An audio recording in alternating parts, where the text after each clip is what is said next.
Guys, so Hey, good Vlad. to see you both.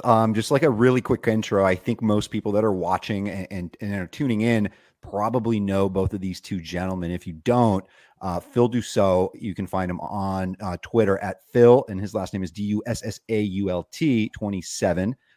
And he is the man who had basically the best fantasy baseball season of all time. It was back in 2021, and he won the main event overall that year.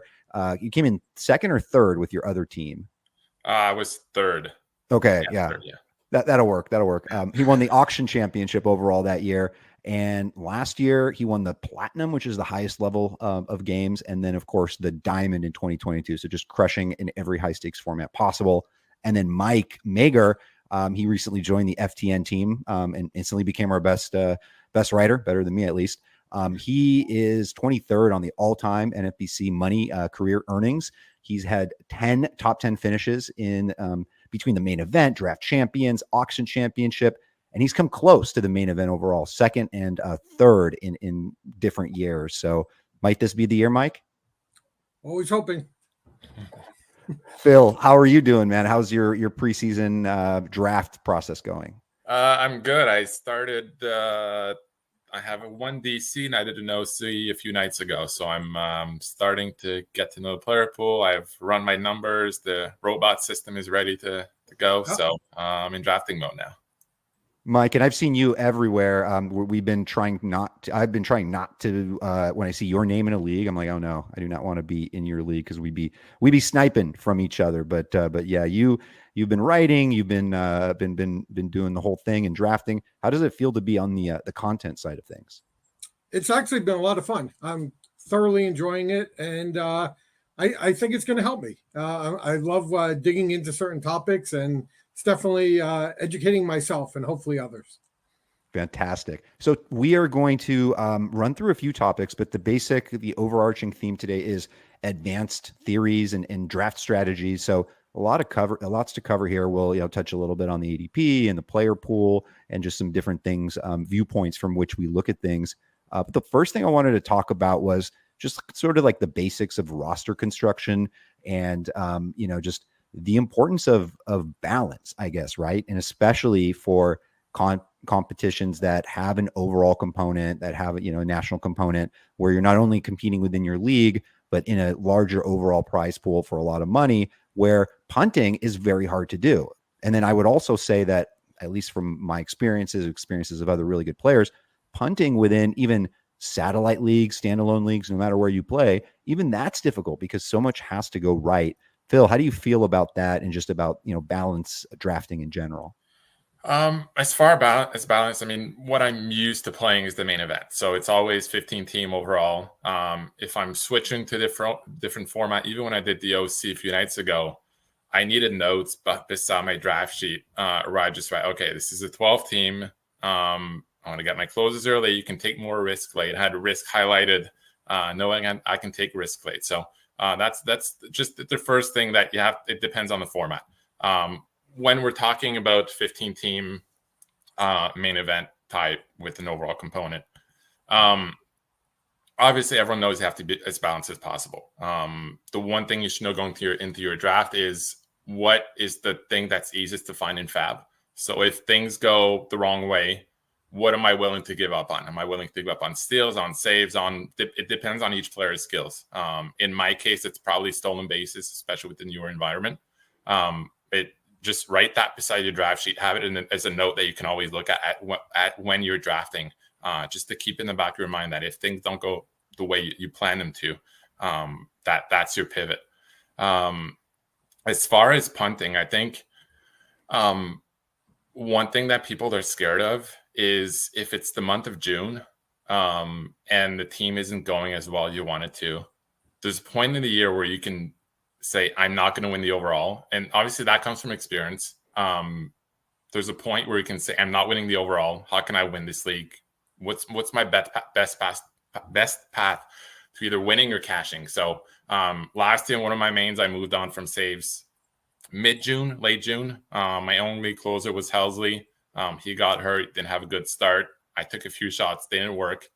Decided to move on, dropped Helsley, and just stopped wasting roster spots, fab money on saves, because I knew it was happening. So you just move on, you punt in season, you pivot, and then you focus the other 9 categories. And I think that's one thing people are scared to do, but it's something that's almost a must in season if things aren't going the right way.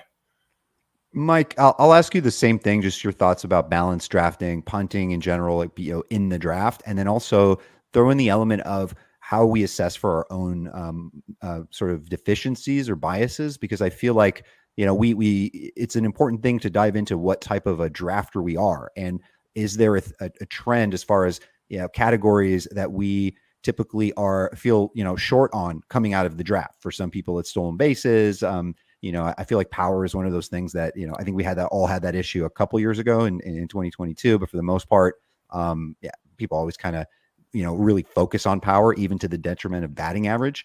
But even for me, I remember I would always be drafting, those high flying, bad control starting pitchers. And I noticed many years ago that whip was a common issue for me. And that's something that I started to actively address. So just kind of throwing all those things out there into one bucket for you to answer.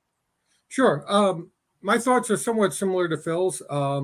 If you're participating in a contest with an overall component, you definitely have to have balance. I mean, for the main event or the online championship, a significant part of your entry fee is going towards the overall prizes. So why give up on that on draft day by drafting an imbalanced team? I think you have to have balance. Even if I do a standalone league, I prefer to be balanced. That's my goal in the draft. I want to do as well as I can in all the categories. And, on draft day, you don't know how everybody's going to perform. You might think you're a little light somewhere. That could be your strongest category by the end of the year. So I think you always want to aim for balance. It's probably a little less important in a standalone. I'm not as overly concerned if I leave a draft weaker in 1 or 2 categories in a standalone as I would be in an overall. In terms of punting, I never do it at the draft. During the season, I think of it the same way as Phil does. At some point, if I don't have a shot at the overall, then the focus becomes winning the league or cashing the league. And then it's all about maximizing your points. And if you need to punt a category, you go ahead and do it. The one thing I'd also add is one area where my thinking has kind of evolved is, everyone talks about, like for the main event, everyone knows what the 80% threshold is, the 90% threshold is. And a lot of people try to draft to those thresholds. And I used to as well. And you definitely want to maintain a balanced team, but I think you can take it too far. Like I've learned that when you're getting in the later rounds, rather than drafting a kind of a mediocre player because you think you might be a little short in power, I would rather have, a better player with upside in other categories. And I'll deal with, a categorical deficiency in fab later. I think when you're drafting, it's really tough in a competitive room like the main event to be strong in all categories. So I think in terms of, what are you okay being weaker in as you leave a draft? I think there's 2 main considerations. One is what categories are more available in fab. I think it's very difficult to get the pitching ratios in fab that and batting average. I think of all of them, I think those are some of the toughest to get in fab, while home runs, RBIs, I think you can find in fab. And the other consideration is just your own tendencies. I tend to be a little weaker drafting stolen bases, I've noticed over the years. And so I'll try to make a conscious effort to do better at that early in the draft, but I'm not going to sweat it at the end of the draft if I'm feeling like I'm strong in the other categories.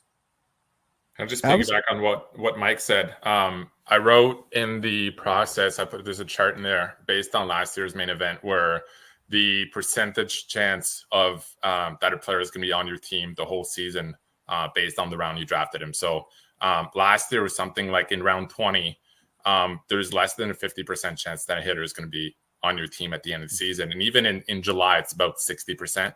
So if you're drafting, I don't know, Alex Verdugo or Jeff McNeil in round 20 thinking he's going to fix your batting average, there's 50% chance he's off your team. Or, I mean, you can probably count on half his stats on average because he's probably gonna be off your team in July. He might even be off your team in May if he gets hurt for 6 weeks. So, like Mike said, if you're counting on that to fix your batting average, it's too late. You're better off, like last year, just take a shot at a pitcher. You might hit on Justin Steele if you have a good feeling about a pitcher. You're better off doing that than just being so focused on being balanced, because you have to be balanced by round 15. If you're not balanced at that point, just make a note, say, okay, I'm behind in average. I'll fix that in season. Now let's just get the best players I can. Yeah. And Mike, you mentioned something earlier that I think is an important thing to touch on, is about those 80th percentiles and 90th percentiles, which I think have kind of taken a life of its own and may not always be used correctly. So first of all, those are basically, they are moving targets, right? So if you're wanting to draft to last year's, if you did that 2 years ago and you said, okay, the changes in the stolen base rules, okay, maybe stolen bases go up 10 to 15%. Well, guess what?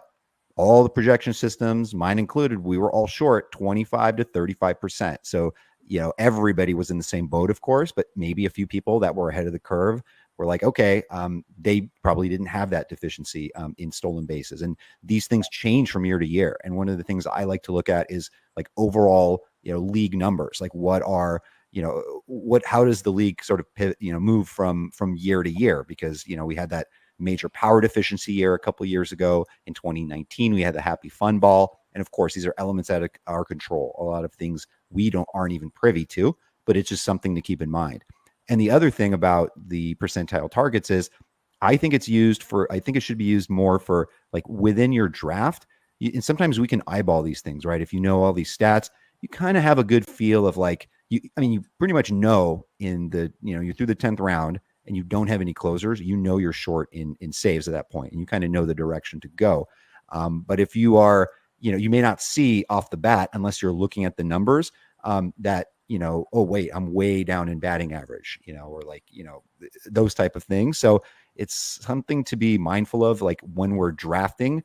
But I think sometimes maybe some of us, we take it too far and we're like, oh, based on this, projection system, man, my team's going to suck. And you may not be accounting, you might have like Jackson Holiday in there for like only 300 projected appearances. And so you're not actively looking at the right thing. So I don't know if you guys had any thoughts on that. Vlad, do you think the one thing I don't think it's reflected that much in the 80th and 90th percentile, but I've noticed that in OCs, you have to draft more power. I don't know if it's just anecdotal because my team last year, but I kind of ended up, I thought my team was balanced. The guys kind of hit their targets, maybe a little behind in power. But in Fab, power was basically impossible to find. I'd see those 15, 250 hitters there every week. I could stream them, get them for 7 games. They'd give me half a home run and whatever, half a stolen base on average and so on. But I couldn't get the power guys, and I was behind power the whole year. So it comes from playing the contest, and you've played more OCs than I have, but it kind of seemed like even though it's not reflected in those targets, I knew when I did my OC a few days ago, I had to draft more power just because I know in season I can get those other guys and those stolen base guys or average players, which in a main is completely different. You can be a little bit more, you have to be a little bit more balanced in the main, and in main and Fab, you're just worried about getting playing time, which isn't the case in the OC.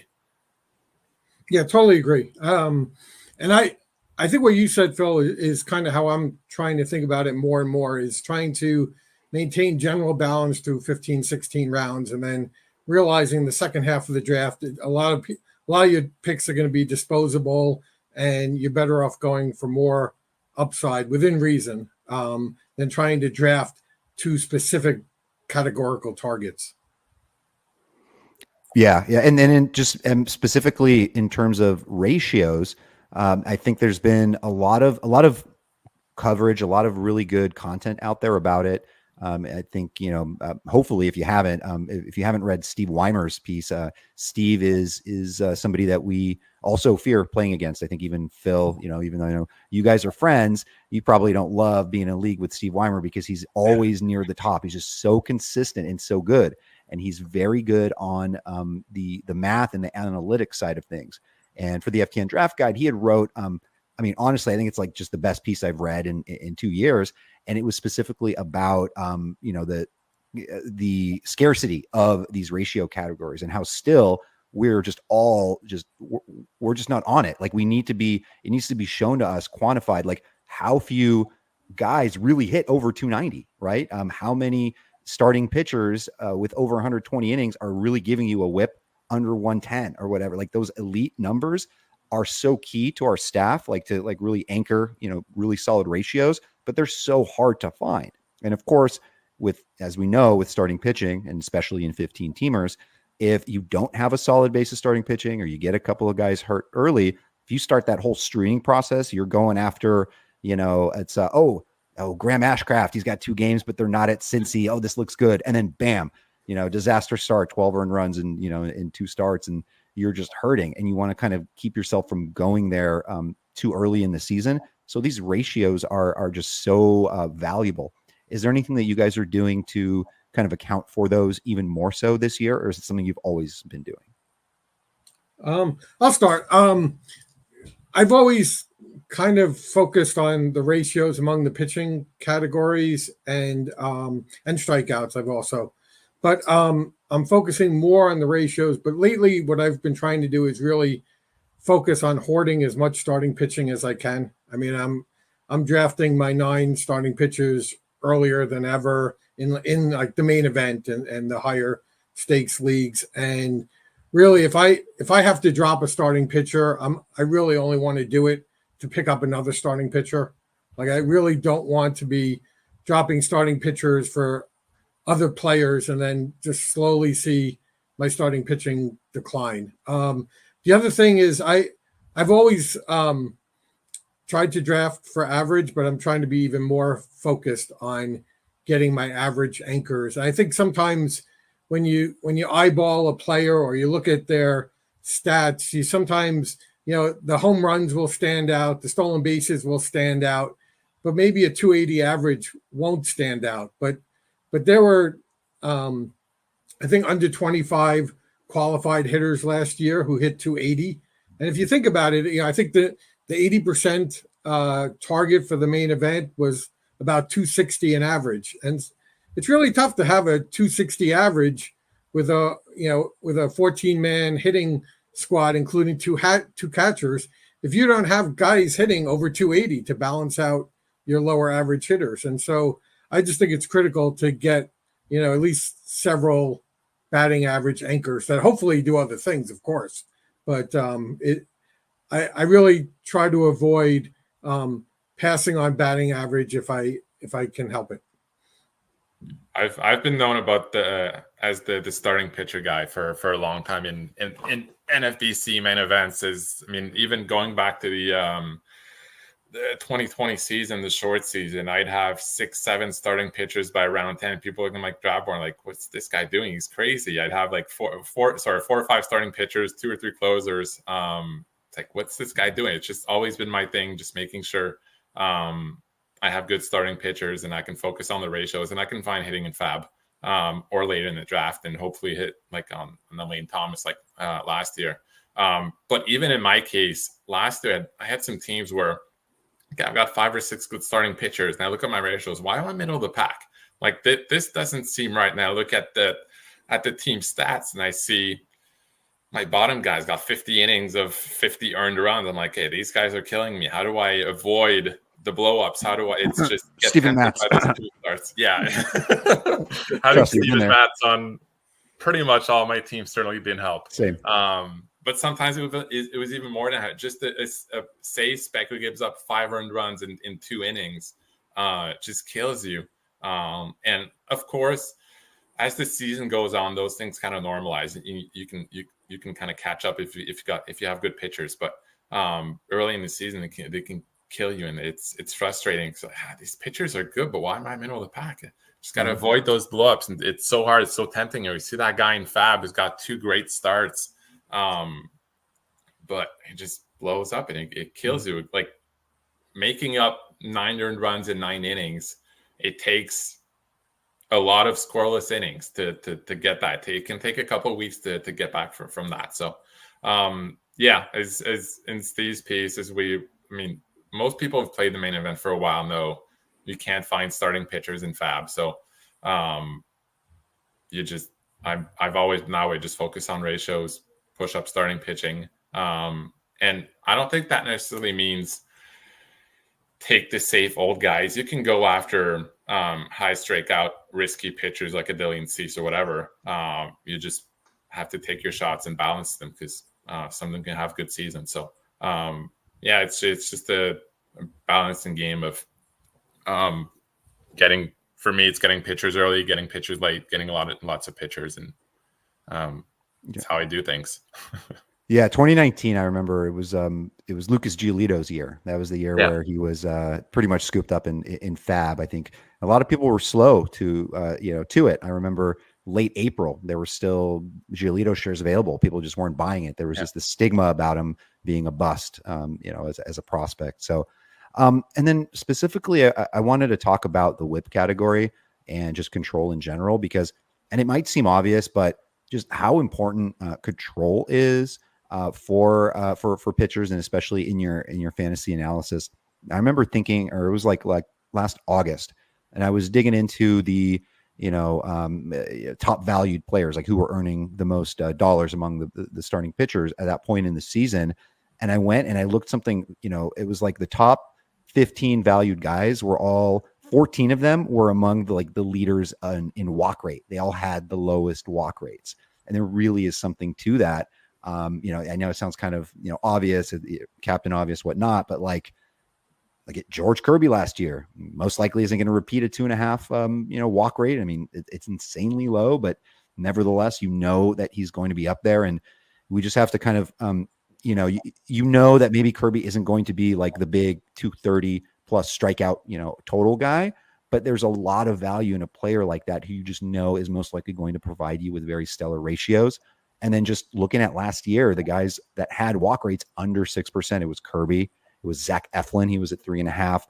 Logan Webb was under 4, and then the other guys that were under 6 were Webb, Logan Gilbert, Zach Wheeler, Justin Steele, obviously big profitable guy for us last year, Zach Gallen, Nola, Cole, and then of course Pablo Lopez. So there really is something here about whip. Want to start with you, Mike? Your thoughts on it?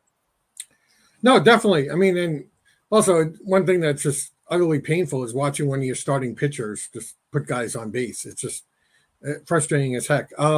It's a very important category, and I think it's important to know what you're drafting. I think sometimes people just say, I want to get a good ratio pitcher, and some pitchers are much better in whip than ERA and vice versa. And I think you want to know what you're drafting. Definitely for whip, a low walk rate is critically important. There's other guys who didn't pitch, quite as much last year, but who look like good whip guys like a Bailey Ober or Braxton Garrett, or there's others in there as you go deeper in. And I think it's really just critical to watch. And I think it's really tough to have an acceptable whip if you're walking guys all over the place. I mean, Blake Snell had such a great season. His fantasy owners all won big on him. I'm not trying to take anything away from that with the wins and the strikeouts, and he had a very acceptable ERA. But for a Cy Young winner, he had a pretty high whip due to his walk rate. And it's not saying don't draft him, but know what you're drafting if you're gonna pull the trigger on him.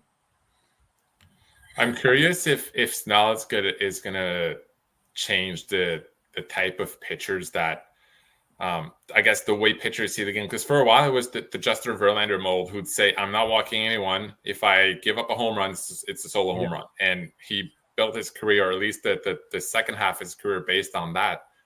With the Astros, it'd be fine giving up the home runs, but it'd always be solo home runs. Whereas Blake Snell was, I know if the bases are loaded, I can get out of it with a strikeout. And he's like, I'm not giving these guys a good pitch. I'm going to walk him. I'm going to put him on base, but he's not getting in because I know I can strike batters out. So I'm curious if more guys are going to kind of follow that. I know Snell's unique in his skills where he can afford to do that, but maybe a Dylan Cease, who was good 2 years ago, kind of leans more towards that. I don't know. I just found that the Blake Snell thing really interesting last year. and Snell is more. I've got my Padres hoodie now, even though I'm more a Blue Jays fan now. But Snell he's usually the kind of pitcher I'm more likely to target. But I've learned that I need more of a balance. In my big year, Robbie Ray was my guy, even though he had huge walk rate the year before. He fixed his walk rate, his walks, decided to start throwing strikes, and that's how he turned his the second half of his career around. But I know it always comes back to balance. You can't have a bunch of Snell, Dylan Cease. You need those whip stabilizers. And I know exactly what you're saying. It's right. Even in season, if you look at your team, if you're middle in the pack in whip and you're at the bottom in ERA, odds are that ERA is going to stabilize, going to move up in ERA. Because whip is a better predictor of ERA than actual ERA is. It sounds, if you think about it, it makes sense, but it's a counterintuitive. So I agree. The focus should be on whip, but sometimes it's hard. Yeah. And like Joe Ryan is kind of like the opposite, where, maybe if you walked a couple of guys, he had a real low walk rate, about 5%, maybe he'd be giving up less home runs. Yeah, it's true. Yeah. Yeah, and speaking of Dylan Cease, I mean, are you guys sweating the possibly going to Seattle? Because obviously that'd be great for Dylan Cease, but somebody who's heavily invested in Brian Wu shares or Bryce Miller might be in trouble. Yeah, but what a staff that would be, by the way, if they added him. Yeah, I have some Wu and Bryce Miller. I have no Cease right now, so I'd prefer that trade not to happen. All right, quick question about just balancing between power and speed and pitching and all that in the early rounds, like just the landscape of the first round this season. I think obviously everybody wants the number 1 overall pick. You get Ronald Acuna, and then anywhere throughout the first round, even towards the back end, you're getting fantastic players. Even towards the back end, even if you're not getting really like speed guys, you're getting last year's number 2 overall player. Matt Olson is there. Jordan Alvarez. Imagine if he could stay healthy for a season. Good batting average from Corey Seager. That's even more of an early, second round pick. He's not even a first round guy, but that first round is just littered with guys that will help you, like Corbin Carroll, or in stolen bases, Juan Soto, and average. There's just so many ways to go. And then like right there in the middle of everything is Spencer Strider. And right now that ADP is like 7 or 8. But I don't know. I'm just thinking on the fly here. Like, I don't want to crush your strategy, Phil, or whatever, but like, will you set like a 2 KDS and then just set the market at Strider at 2 because you want him there? I take Strider at 2. If I end up with the number 2 pick, I'm taking in a main event or another league, I'm taking Strider there.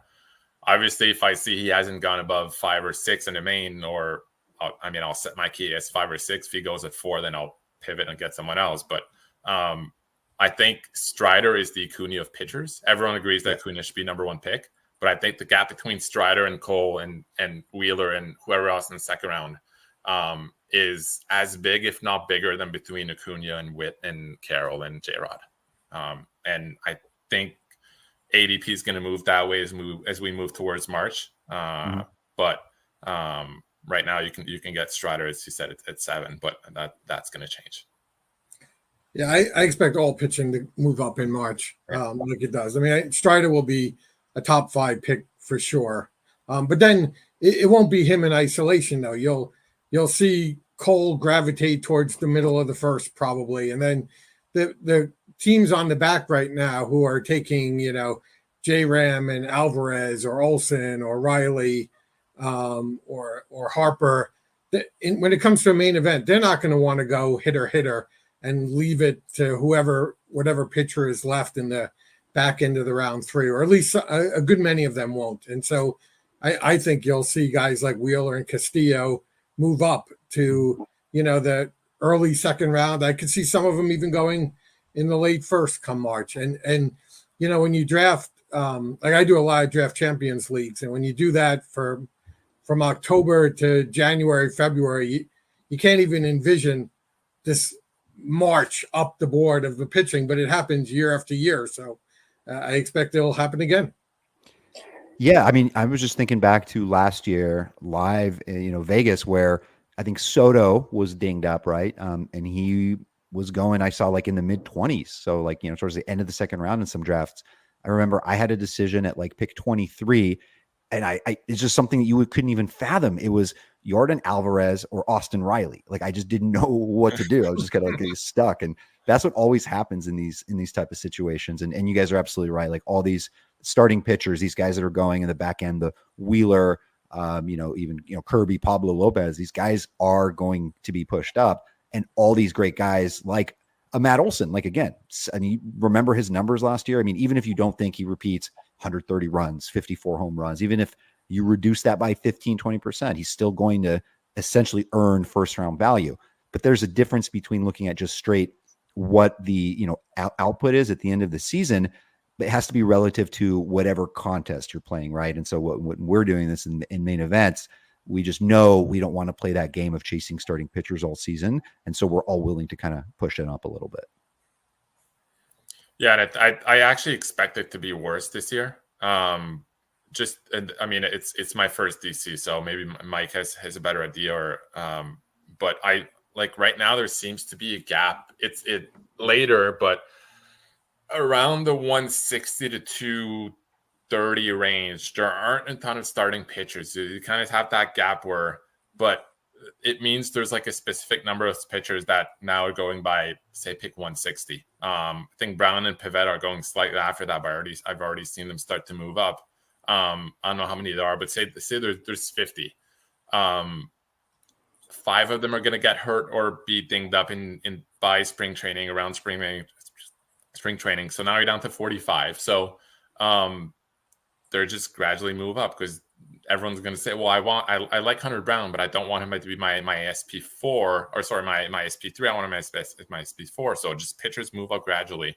And I don't remember seeing a gap like that in previous years. And I think when you have a gap like that, the first group just moves up. Because when you see there's only 3 left, you grab them. And then as we get closer to March, ADP takes a while to change, but because we're all kind of looking at ADP, I'm not going to grab Brown 30 picks before his current ADP because I don't have to. But as he starts to move up and you get to Maine, then ADP is out the window, and I could see him being this year Springs or Rasmussen, where he's going around pick 100.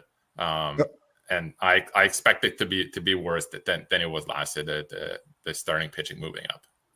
Is this live right now? Can we strike all mention of Hunter Brown helium off the record? Because he's pretty good and he pitches in a good place. What do you think about all this, Mike?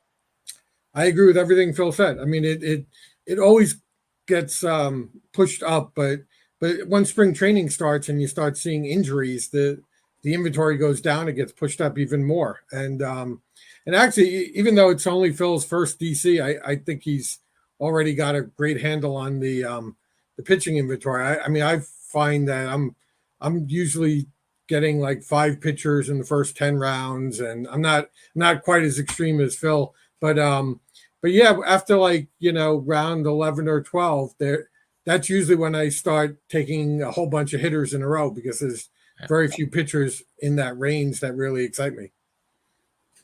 Okay, so we have about 25 minutes left, and a few other things I wanted to talk about. One is something in relation to something you wrote, Phil, in the process. By the way, Jeff Zimmerman, Tanner Bell, and a bunch of people contributed, including Phil, who did a lot of work on this year. You should buy it if you don't have it. It's the addendum to it, and there's just so many great articles. It's literally some of the best, statistical data, analytics stuff that you will find in fantasy baseball. And Phil wrote a lot of that. One of the things you talked about was and let me just say, I like the way that you guys are like, okay, what are like the questions in fantasy? What are the problems? Okay. And now let's address them. Let's tackle them with the numbers, with the math. And so you did a study about drafting value versus the grab your guys thing, right? Because there's always that, I remember one of my first main events, I was like, Jacoby Ellsbury fell like way after him. It's like, oh my God, this is what a great deal. And then it turns out I'm the sucker in the room because, they all left me basically somebody who was out for the year, I think. But there really is something to it because there's the helium aspect as we get into spring training. There will be players that will be moving up based on almost anything, right? Like right now we have, I have a high projection on Evan Phillips, and then oh no, they're talking about bringing Kenley Jansen in. That's going to just shift everything over there. Then Phillips drops, you move Kenley up a little bit, all these things. And then everything in spring, as far as even lineup order, where guys are going to be in the lineup. Oh my God, this guy was roster resource had him projected to hit 8th, and now he might be leading off. Oh my God, let's boost him up our boards. So Phil, you talked about, you did a study about drafting value versus grab your guys. Tell us what you found.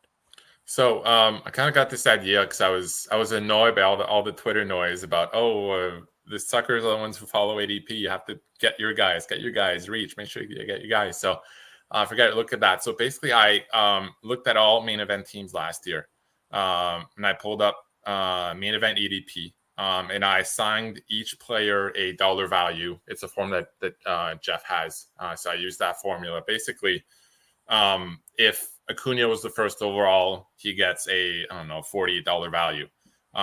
If Turner was second, then he gets a 46, no matter where that team drafted him. And then I looked at each main event team and added up the values of those players you drafted. So if you drafted a player in the 6th round with a main event EDP in the 4th round, then your 6th round pick had that 4th round value. So the idea was to see how teams that grabbed players after ADP performed compared to those that reached with most of their picks. And the result was really not, I don't say surprising, because that's kind of what I expected. But I was surprised at the gap. The teams that got the most value out of their picks averaged about 4,500 overall points. And the ones that got the least value out of their picks averaged 3,300. So it's 1,200 points in the main overall is huge. The tricky part about this, and goes back to what you said about helium, is that this is based on final main event EDP. And I think I actually just used the one after the Vegas drafts because of injuries. So it's, if you could give anyone the final main event overall EDP, and you can actually do that if you're drafting the last day before the season starts, I'm going to be drafting off of ADP, just grabbing all the values. Like the ADP is my draft sheet, and obviously you adjust for positions, for categories, and so on. I think that team would be pretty good. The problem is when you're drafting in Vegas, when you get to Vegas, there's kind of a feel like we all knew that Reed Detmers would move up. 2 years ago, Bailey Ober was that guy. Last, there was also Jordan Walker as a hitter, or Volpe. We all know they're moving up, but if you ask any of us to predict what the final ADP would be, it's kind of hard. So it's kind of a balance where you don't want to be looking at draft champions ADP. Oh, say this guy's going around later, I'm going to grab him, because if it's the same thing happening in at every draft table there in Vegas, then you're not getting that value. So it's kind of a balancing game. But the point of this article was just to prove that ADP has tremendous value. But unless you're drafting the final day before the season starts, it's kind of hard to use it as an actual tool as you're drafting. Yeah, no, that's interesting stuff. I mean, the way I basically think of ADP is I think it can be a useful guide in terms of when to draft someone, but to me, it's irrelevant in terms of who to draft. Like, I'm not going to draft anyone just because they have an ADP of X. But if I like someone, it'll tell me about when I have to get them.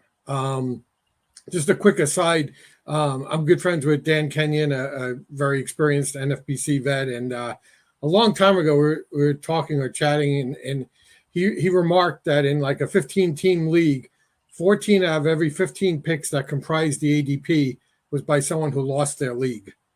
And if you think about it, it's interesting. So I've always, I think it's a useful guide to know when to draft someone, but I don't use it in terms of who to draft. But there's definitely guys every year that have helium, and you can understand it. You spend months preparing for the main event, and meanwhile you might be doing some early OCs or draft champions, and you identify this player who's going at like 200, who you think is mispriced by 5 rounds, and you want him. He's a target, and then gets close to the main event, and all of a sudden now the price starts creeping up.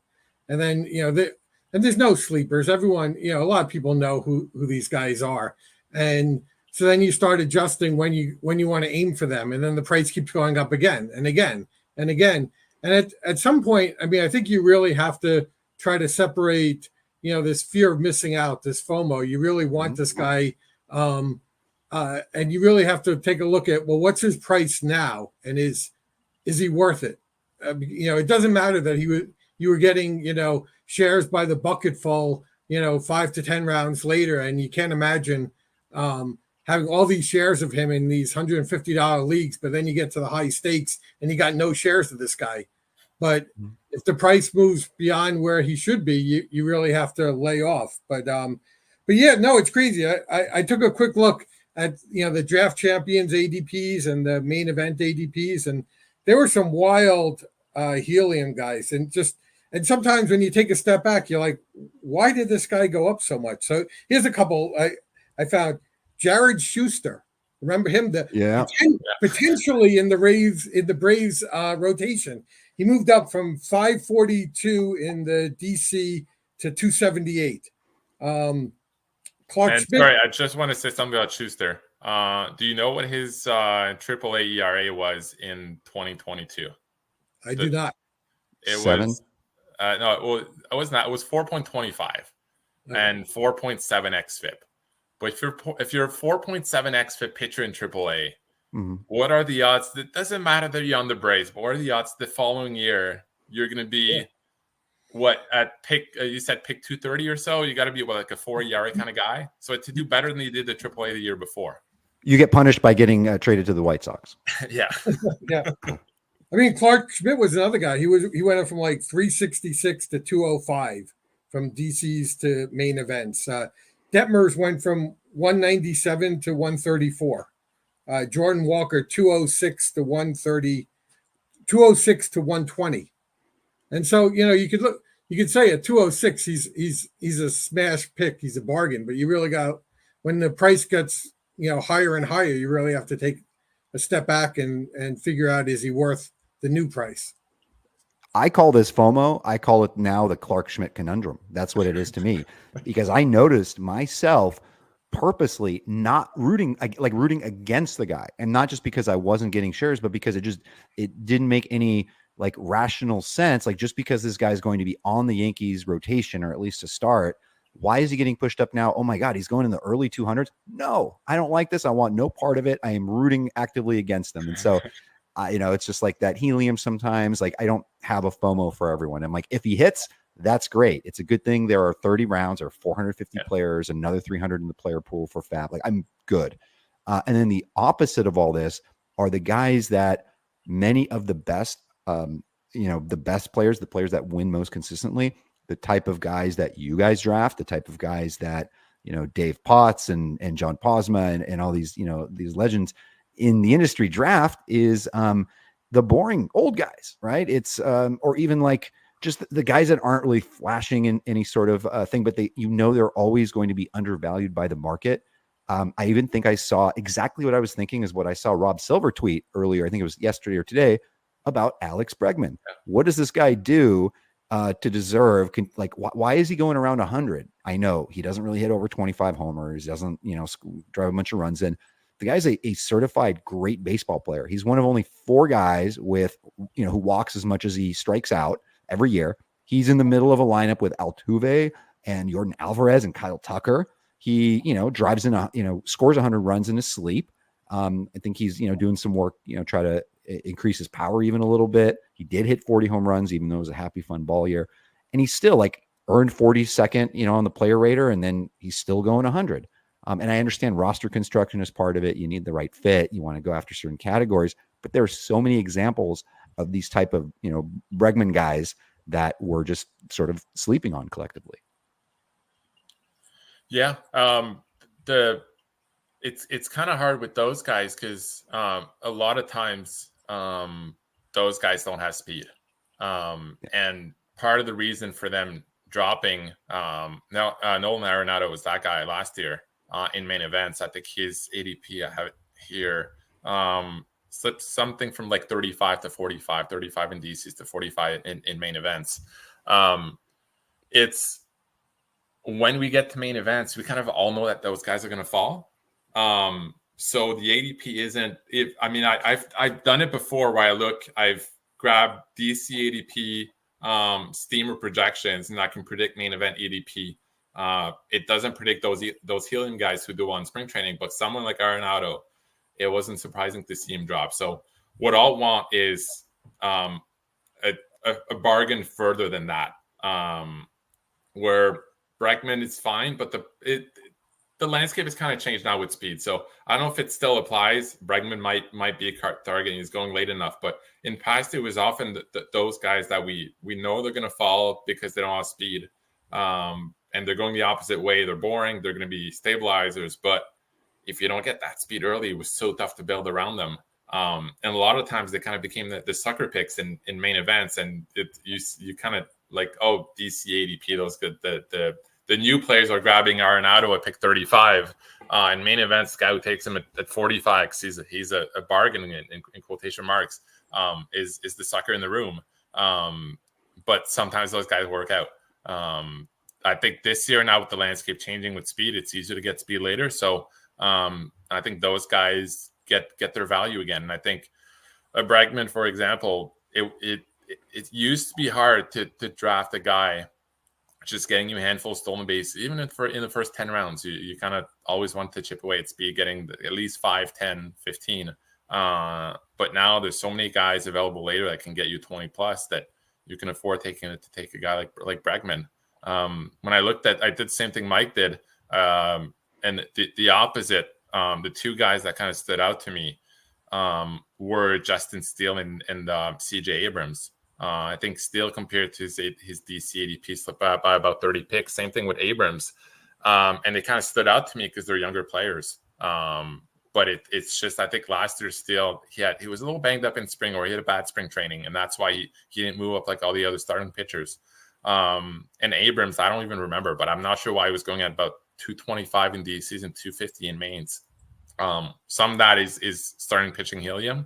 But as a young guy, with getting pretty much guaranteed playing time, I just found interesting that in terms of main events, he slipped compared to other players. Yeah, I think sometimes we as an industry or fantasy players in general, if a young prospect comes up and they don't immediately excel, they get punished. I think Abrams got a little bit of that. And the other type of player that I see fall a lot sometimes is older players.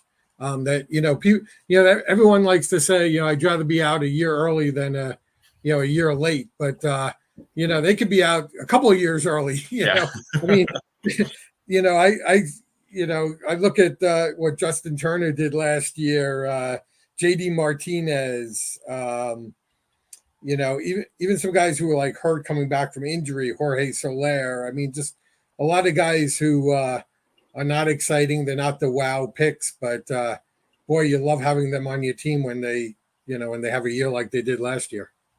And I think it's even more true with starting pitching. I think we move away from those guys even when they're 29, 30, and we think breakouts are impossible. But Kevin Gausman turned his career around. Robbie Ray, Robbie Ray was a 29-year-old breakout. Even going further back in DCs, like Adam Wainwright was kind of a surprise breakout he was going pick 600 when he was, I don't know, I think 36, 37 years old. He had a great season. So I think there's starting pitchers are so hard to find if you're already crossing off guys that are 34 plus or even 28, 29 plus when you're drafting later because you want someone who's going to break out. I think that's one of the biggest mistakes I've seen. Yeah, and I think sometimes I think Vlad, you referred to this with a hitter, but sometimes you don't believe it when you see it. Like Merrill Kelly came over, and 2 years ago he was fantastic, or at least really strong, but he was still drafted way late last year. But by my, I didn't have him last year either. I didn't believe it, and then he did it 2 years in a row, and so now he's climbed up to kind of the round 10, 11 range. But he was going very late last year after a solid 22. By the way, Justin Turner last year, he had an ADP of around 250, and you can usually get him after that. He was a top 60 overall player last year, and there are just a lot of examples that it'll be interesting. Those like late round corners, the ones with no speed, who are those guys from, amongst the Eugenio Suarez, Jose Abreu, Ty France, Josh Bell, Anthony Rizzo. You just know one of those guys is going to pop off and have like a top 40 season. Like there's always just so much value there. And it also adds to the point of what you were talking about, Phil, with, if you're focused a little bit more on the pitching early, that's okay. And I think sometimes we're afraid like, okay, I'm not really balanced through 10 rounds. You start to get a little bit of anxiety, like, oh my God, I'm going to be short on hitting. But it really is true. I think finding the hitting later in the rounds, you'll always find some gems. You'll find stuff on Fab. I think a lot easier than you will on the starting pitchers. If Ty France does anything in spring training, he's going to move up because the drive line narrative just needs a couple long home runs, a newer max CV, something like that, and he's moving up to pick 250. It's mm-hmm. I want to ask you guys about this sort of group of players. It's the ones that can never stay healthy, and I just wanted to ask you personally, if you wouldn't mind sharing anyone that you're in on, who I know you guys are more math based and you're not like opinion based. You're not going to predict that this is the year, oh my God, Mike Trout's going to stay healthy. But who would you be most in on among Mike Trout, Byron Buxton? I understand they all have different prices. Jazz Chisholm, O'Neal Cruz, like that sort of group of guys that never make it through the season. Eventually Correa did have that season, right? Eventually Judge did too. We're still waiting for Stanton to do it. It's been like 10 years, but who is that guy this year you're comfortable with? There were a couple that you mentioned. I mean, I actually have a share of Chisholm and O'Neal Cruz. I have multiple shares. I mean, I to me, I think he's a young guy. He hurt his leg, in a crazy slide. I mean, if he's healthy in spring training, he's going to be going up and up, I think, in main events. I could be wrong. I don't know if I've ever drafted Byron Buxton, and I just truly, he's been such a clear cut avoid for me all these years. This year might be the year. Round 20. Do I expect him to stay healthy? No, but right now he's going in DCs in like round 20, 21. Part of it's because he's UT only, but if he's actually healthy, he'll probably get outfield eligibility, at some point in April. And at that late price, I'm fine. I mean, to me, that's the type of gamble people should be taking. I mean, if he gets hurt again, you cut him, and it's around 2021 pick. Although, again, like, you talk helium, we saw it with Buxton a couple of years ago. If he gets through spring training healthy, playing in the outfield, if he steals a base or two in spring training, he'll be sailing up the draft boards, and then I'll be watching him from the sidelines. Is Tyler O'Neill an acceptable answer? Yeah, of course. He's an acceptable answer every single year. I think he's one of the guys that we've both liked, Vlad, for a long time. Yeah. And I think it's always format dependent. Am I going to be drafting Tyler O'Neill in the main event?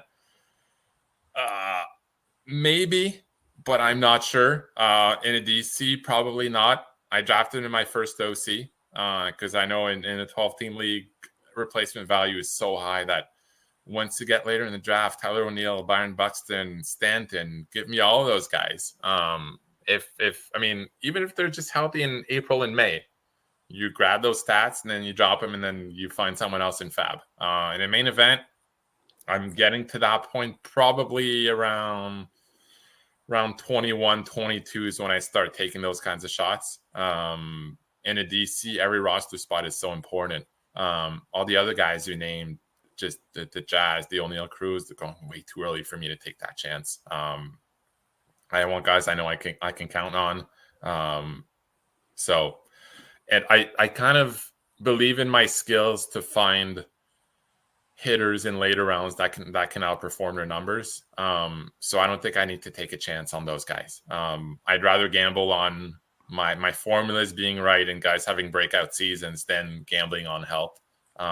If there's something I really see in a guy that's always been hurt, then yeah, maybe I'll take the chance. But usually it's a lot later. but yeah, Tyler O'Neill, I've always been interested in him.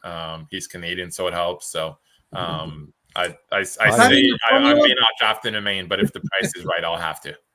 That's the robot's only bias part of the formula. It's like Canadian check up 2%, right? Yeah.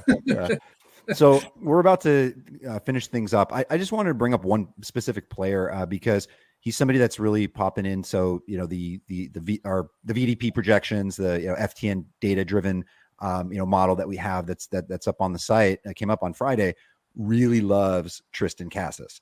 I think a lot of people's models love Tristan Casas. I know he doesn't fit the mold of what you're drafting, Phil, usually because doesn't really get a lot of stolen bases. So maybe you won't be drafting him.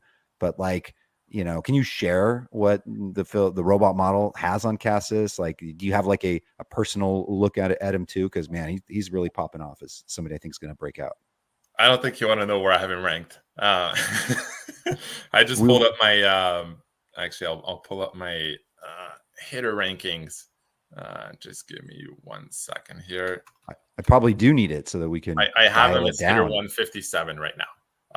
Okay. So probably around pick 250. But just keep in mind, the one thing I've come to realize over the years is my system is really, really bold. It has some crazy things that I know will not happen. The one thing it's good at is the players that it likes better than ADP will usually hit 65% of the time. So those players are limited. But I've stopped being worried about. I'll never tell someone, oh, that guy's a horrible pick. He doesn't fit the criteria that my system likes.